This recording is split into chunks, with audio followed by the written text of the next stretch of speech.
Hi and welcome to a video tutorial on photo restoration. I'm Chris Parkin, a tutor for an SIT and a member of Rotorua Camera Club, and also an expressioner of Hutt, St James Hutt, which this particular image is a photo of the old church in 1890, and it comes from the Alexander Turnbull Library, used kindly with permission. And what we're going to do is show you how to restore it. Now, the Alexander Turnbull Library image is actually straight black and white, so it looks like this. However, a lot of the time when you're dealing with old images, you'll find that they've got a color cast to them. So one of the first things that you need to do is to try and get rid of that. And the reason that we do this is when you're starting to do the recoloring, if you've got a background color in there, then you can have problems. You can also have issues with color contrast and bits and pieces. So I'm going to go through and how to fix that. Okay, so unlike what I can do, which is just turn the layer off, it becomes a little bit harder for you guys. What you'll need to do is grab an adjustment layer, and we're going to do a black and white filter. Now, the nice thing about black and white filters is, depending on the color of the original image, you can actually use your sliders to just intensify the shadows and highlights and things. In this case, I'm not going to fiddle with it very much because I want to keep the original. And in fact, if we turn those back on, it's not changed it a huge amount, which is good. Okay, so the whole of this idea is I'm going to be working non-destructively. That means that if you find that you've done something wrong, you can go back and fix it later. We're going to replace the sky, and so I'm just going to show you how to get rid of some of these spot marks. And what we're going to do is create a new layer, and the layer needs to be below everything else. This layer is going to be cloning, and just clone out some of these spots. So there's a few ways of doing this, and you'll note that you can change the size of your brush, and depending on what area you're working on, you may need to change quite a bit on the size of it. So when you first grab your clone stamp, you'll need to press Alt click to define a source point. Now, source point is literally the point that the cloning is going to sample from.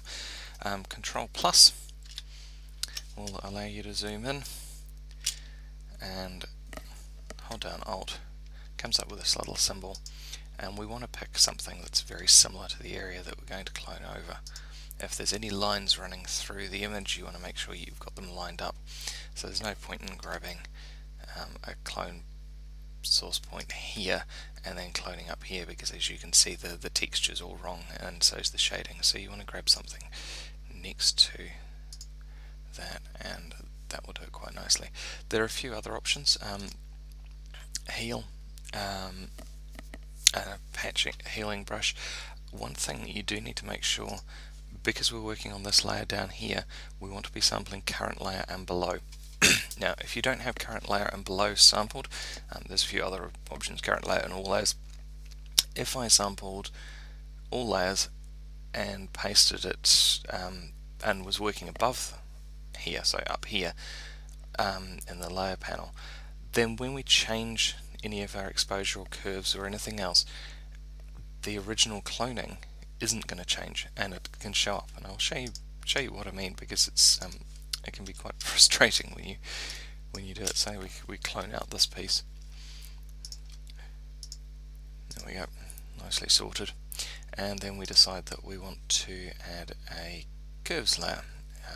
Use a curves layer as one of the decent ways of adjusting things. Exposure.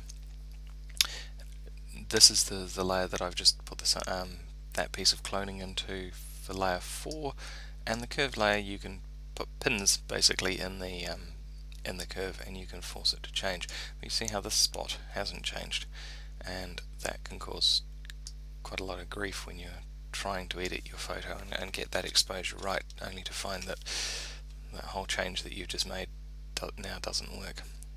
So we're going to delete the curves layer because we don't need it for the moment, and we'll delete that change so we don't forget about it, and go back down to layer 3. I'll follow best practice and actually start labeling my things.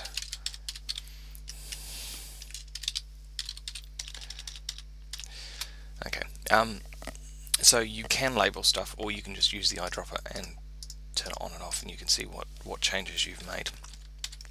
So this is going to take a little bit of time to do.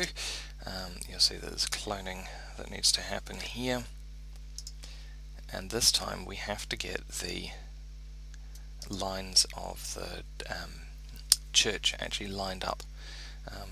If you don't, and you sample it like this, you can see how it now doesn't line up and it looks a mess. So Control Z will allow you to undo it. And this is a long, slow and laborious process, but quite rewarding by the time you've finished. You do want to change the point that you're sampling relatively frequently. If you choose to clone the same point over and over again, then what happens fairly quickly is that the viewer will be able to spot the patterns, and that's the one thing that you're trying to avoid in photography or Photoshop work is those telltale patterns of cloning. So I'm going to leave this for a little while and come back to it in my own time and keep going, because literally there are thousands of dust marks and issues with the original image, or issues that time have created, and we can get rid of them, and really should. Now what we're not going to do is we're not going to worry about cloning out the sky, because as I said, we're going to grab a new sky. I'm just going to grab that now. Okay, so we've grabbed this image off Wikipedia, which is free to use and doesn't need attribution, so it's always helpful to get started, and we're going to turn this into our sky. Now, the couple of things that you need to look out for when you're working out what sky, or whatever image you're going to add to, when you're combining two images together, you need to make sure that the lighting matches as closely as possible. Now, you look in this image, there are very few shadows.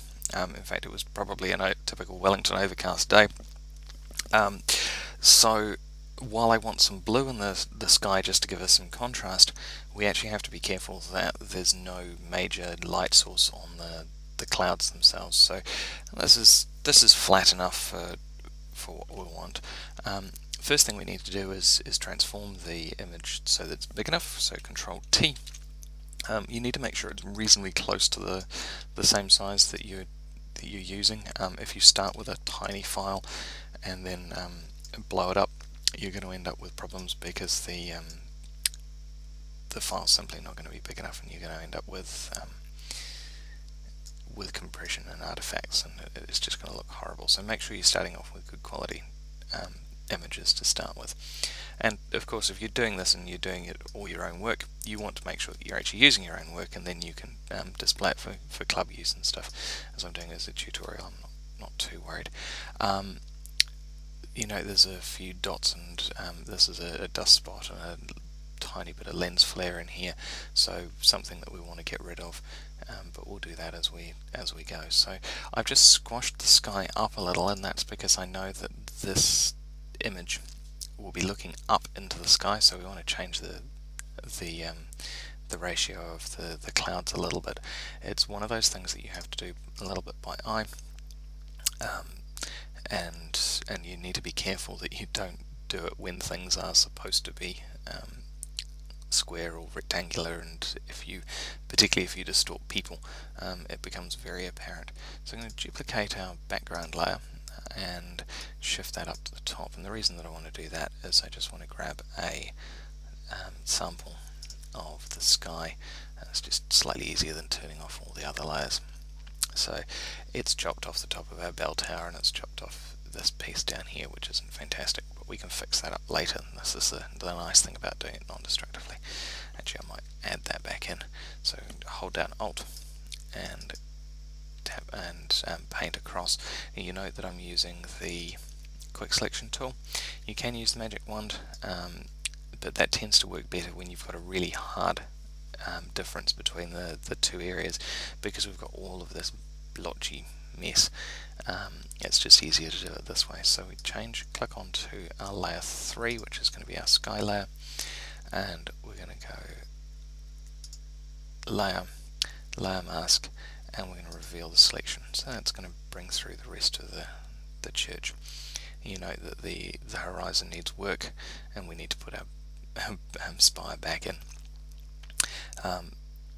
Before we do that, we're going to unlink this layer, and oops, I meant to actually do this first. We're going to turn this layer into a smart layer, so convert for smart filter, and you want to do this before you create your layer mask. Now, so that the layer mask doesn't get applied in the smart filter, I've just moved it up to that background copy, and you can drag it back when you're finished. And what we're going to do with that smart filter is, because this is in focus and the background isn't, we actually need to blur out the sky a little bit. So there's a few options in terms of different blurs.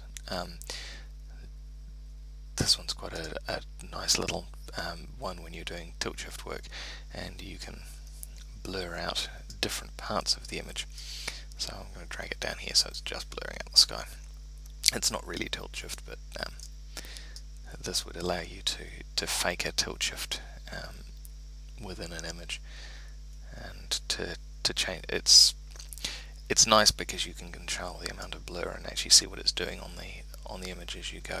This is your point where the blur is the least, so that's below our horizon line, and you can control the amount of blur, and so you can see it's more clear down here and more blurred up here. Obviously we don't want that in this case. We want it to be fairly equally blurred the whole way through, so I just drag it down a little bit further, and that should do. Okay, we're going to click OK. Now the nice thing about this is, because we've converted it to a smart object, a smart filter, you can see that the filter's here, and you can actually go back and turn it off. So if you decide later that you don't want the blur, or you've put too much on, again, you can do it non-destructively. You can go back and change it, turn it off.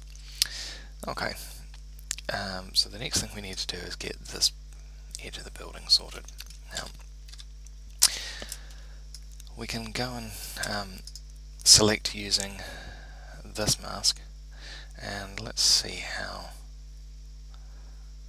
well we can do this without it making a mess. No, it's just going to select everything that we don't want. So oops, Control D will undo all the selection. So in this case we're going to use the lasso and zoom in nice and tight and go round the edge, and this is a little bit painstaking. Depends on how accurate, how detailed the shape is as to how hard this gets, but because we're doing it in a layer mask and you're not cutting out and throwing away the remainders, the nice thing is, if you happen to make a mess of it, you get to the end of your work and you go, oh, I should have done that much better, I've missed a corner of the cross off or something silly, then you can go back and put it back on. And of course that's the key to using non-destructive work. So let's drag down here and then just bring your corner back, and that'll give us our selection. Now that's selected this part of the layer, but we can move and select the layer mask and zoom out, and you note that there's these little white corners to tell you which piece is selected. If you've got the white corners on your background image, that's not going to work. You want your layer mask there. We'll just turn off our copy of the background so we can see what we're doing. I'm going to grab in this case bucket tool, and we want to fill with black, and there we go, we've got most of our tower back in. Control D unselects. Now we've got a little bit that we need to fill in there, and we should just be able to click, and there we go, it's filled up. Are there any issues that we've generated? Yes, there's a bit of patchiness down here that could be sorted. There's a line here where it's not joining up and we can see the sky, and the nice thing about doing it non-destructively, we've spotted it now, go back, make sure we've selected our layer, we're painting in black, and we'll go with a relatively hard edge brush, and the reason we do that is we want to get a nice clean line and make sure we fill it all up. And we can go back in and get rid of that outline. Now this piece, oops, I had the tool set to black. I needed to change that, so if you press X it'll flick these two over, or you can just click on it and it'll change. You can click, grab a new colour, in this case we're working in shades of grey, and or you can click on the reversing arrows. So white reveals, black conceals, and at the moment we're revealing the sky layer. So there we go. That edge is a little bit on the hard side, but we've also got that little area of blue there, so you need to change the size of your brush. And Control Z to undo, because I've got it set to white. I need it set to black, and just paint in the edge there. And if you find that the edges needs to actually be a little bit softer, particularly that we're painting in a horizon here, then you can change the hardness back to 0%. The other thing that changes the hardness is actually the size of the brush. So if we're painting in this area and just making it a little bit blurred, that'll work quite nicely. But if we need to paint in a bigger area and just get that blur a little bit more, because the transition's really soft between the two, you make your brush bigger. Now I don't want to do that, so hold down Control, Alt and Z, and that will allow me to step back multiple times. And we'll come back in and refine this in a little while. Okay, we've got a nice hard edge on the top of the church, and we're missing the cross. So how do we get that cross back? Go to our background copy, make sure we can see it, and let's see what this does. I'll change the size of our brush, and it'll change the size of the selection. This is going to be a little bit of a challenge, because that's not going to do what we want, because it's not selecting it. So Control D. Let's try a different way. Let's try a magic wand. Oops. And this is what happens when you're on the wrong layer. Because I'm on the layer mask, it's not selecting what I thought it was. I need to be on the background copy. So if Photoshop's not doing what you expect it to, check that you've actually got the right layer selected. I'm just going to select around the outside of the cross this time. It's looking a bit patchy at the moment, but as we select more and more points, it should clean itself up. That's close enough. Now, so if we paint at the moment, we'd be painting on the sky. And what you can do is select inverse, and now, if I've got this right, when we get our paintbrush and paint on just this area, it will paint our cross back in.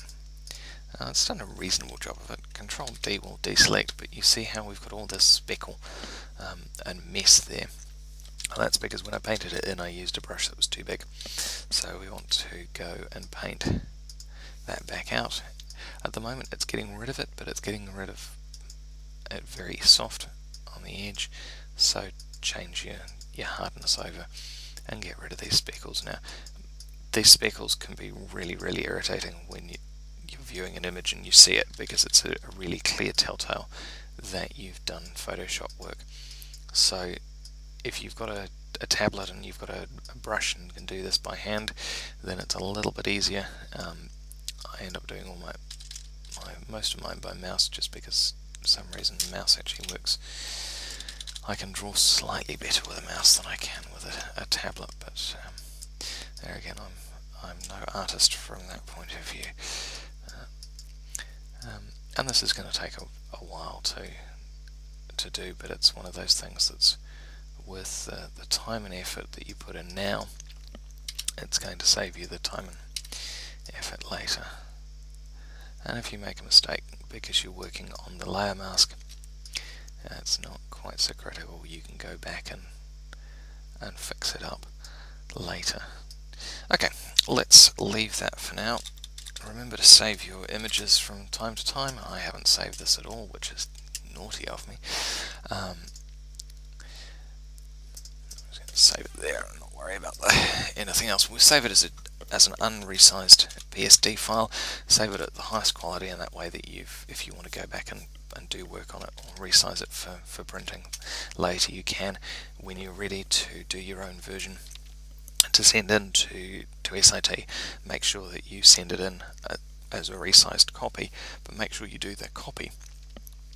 Otherwise you lose all the fine detail work that you've done and got in your own image. Okay, so we'll pretend that we've finished cloning out all these bits and pieces, and I'll come back to it later. Next thing to show you is how to do some recoloring. So you've got a video up already on recoloring a person's face, but I'll show you a couple of other tricks and techniques that just allow you to use a layer mask to get the colouring slightly more accurate. So I'm going to grab our background copy and select,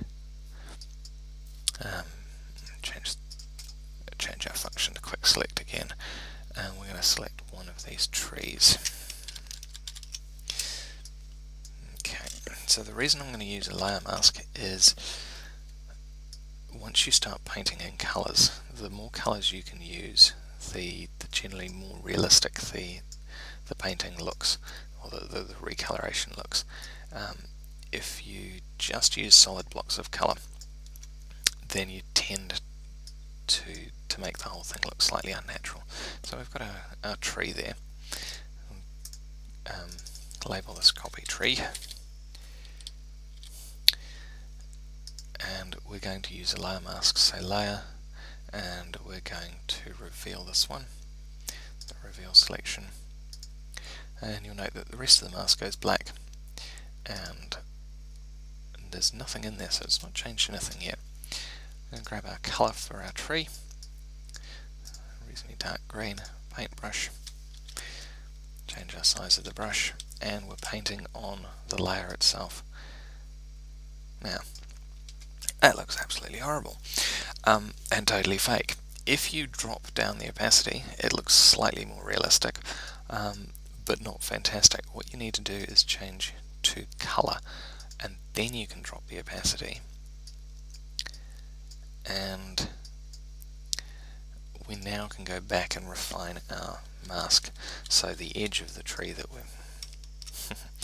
whoops, Control Z, reverse our thing so we're hiding, control the edge of the tree. Now the edge of the tree needs to be a little bit feathered, so you're continually going back and changing the hardness of your brush so that it matches the work that you're doing.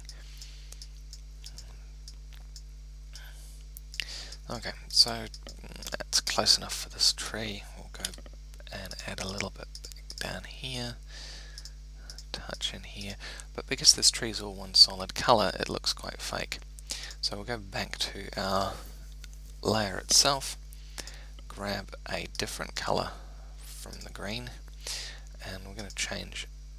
You can change the opacity or the flow rate. They do two different things. Personally, I tend to prefer opacity. And then you can come back in and paint in pieces of the tree just to give it a different shade. And particularly plants and things, if you can do this, you note that I don't have to worry about painting right on the edge, and that's because we've got that layer mask intact.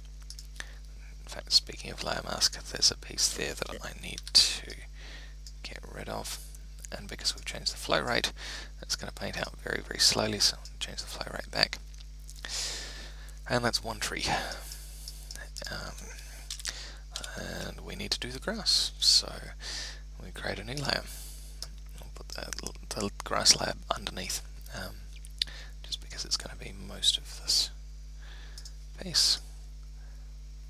Select the layer. Now, what have I done wrong? I'm not working on our background layer, so it's not actually selecting the right parts of the image. So Control D to unselect, and we'll just work our way across the image, grab the bits that we think are going to be grass. This piece here is not sure if that's grass or a headstone. I'll have to look at that closely in a bit. So this is grass, but it's got a shadow underneath the tree, and it's only a very slight one. And we're going to have to come back and put that path back in a different colour as well. Oops. And that didn't work at all. And Control Alt Z, and we'll step back. There we go. It's selected part of the church itself. It's going to keep selecting part of the church. Okay, let's come over here and see. Okay, so obviously it's going to grab the church at the same time, which is really irritating, but the nice thing about Photoshop is you can select all of the area that you know you're going to need for starters, and then you can go back and deselect the pieces that you don't want it to colour. So hold down Alt and we'll just go along this line here, and let's see if it does a better job. And if all else fails, you can go back with your paintbrush and get rid of the specific pieces later. This is the advantage of, again, of using masks is it's undoable. So that'll have to do for now. Okay, image, no, sorry, layer mask, and reveal selection. Okay, I'm going to just grab our paint bucket tool and fill our grass in, and see I've made a mess of quite a number of pieces here, and I'm going to need to go back with that brush, get rid of the green off the house, of the church. Make sure our flow rate's up, and go for a slightly bigger brush. So I'm just using the square bracket keys to change the size of the brush quickly. And come back over. Okay, hold down Shift, and it will allow us to move the whole thing fairly quickly. Move around the image fairly quickly. Okay, make sure we've not got the stairs. X to change our colour, and paint back in along here. Yeah, right. Okay, so let's change our colour, our blend mode on this layer to colour, and that's a really ridiculously vivid green. So desaturate, and it's starting to look a little bit more normal. And now we've got another colour, and now we can work out that our tree is also over coloured. And as I said before, we've got different shades of green in the grass, so you can go back in with your brush and just add. Oops, what I forgot to do was change my hardness on my brush, because I just want a soft flow and low amount of flow on here, just to change it a little bit, just subtly, because our eye looks at it and goes, oh, it's all one colour, we don't want it all one colour. Okay, I've got some problems there, and I'm going to have to go back and refine the work and get rid of tombstones and things from that mask.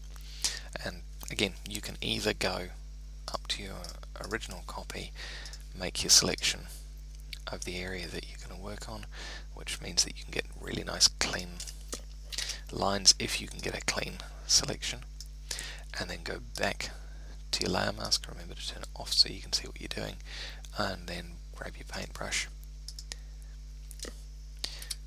and paint out that area. Control D, deselect, and we've got that. And now we've got these tombstones up here that we can do as well, and then you can go back and put colour into the tombstones as well, and recolour the church, and eventually you can end up with the whole thing looking at a whole pile more realistic. I'm not going to do it now because I've got to go and do a whole pile more marking for some obscure reason, so hopefully I'll get time to actually finish playing with this and show you the finished product. But there are a couple of things that are annoying me, and I want to fix them fairly quickly. One of them is this spot up here. So you remember, we go back to our clone layer and reduce the size of our brush, grab a piece that we're going to copy,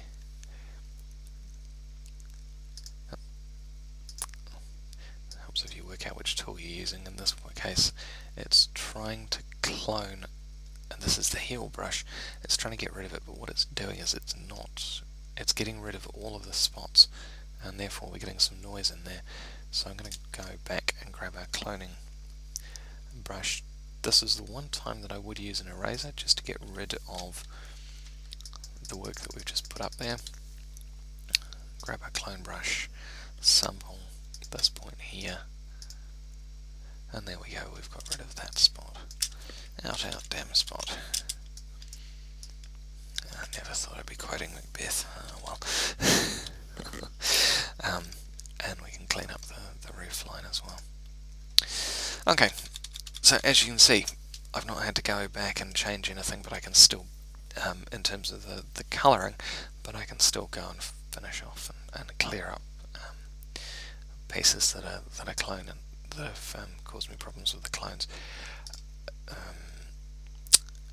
That dust spot in the sky I'll show you how to get rid of as well. So we create a new layer above the sky layer. This one's a little bit different because remember we've put that smart filter on. You're going to have to remember that you haven't used the smart filter, and therefore if you change anything on this piece of the image you're going to have to sort it out later. So get rid of that. But if we go and then change the smart filter, you just may need to go back and sort out your clone work. Just be aware of it. It's, yeah, you can't do everything absolutely non-destructively, but it does make life a little bit easier. It looks like there's probably some dust on that lens. Might as well show you this trick too. So we've got that cloud layer, and we want to get rid of that dust spot, but you don't want to lose the transition between the edge of the cloud. So what you can do is borrow pieces of the cloud just a little bit closer, and remember you're changing your sample point all the time, otherwise you end up copying multiple bits. So I'll show you what that looks like actually. If we copied that cloud there and then copied it again and then again and again, it starts to get very, very repetitive and you've got odd things happening. If you realise you've done that, find it later. Because we've worked on a separate layer, you can just get your eraser tool, crank up the flow rate to 100 and get rid of it, not a problem, gone. Whereas if you did that on a layer that actually had the image, you could go back through your history, but your history only tends to go back about 20 steps depending on your settings. Once you get to the end of the history, you're stuck. Right, okay, that's me rabbiting on for about half an hour. Sorry about that. Hopefully it's been some help to you, and remember, feel free to sing out and ask your tutor some questions if you get stuck.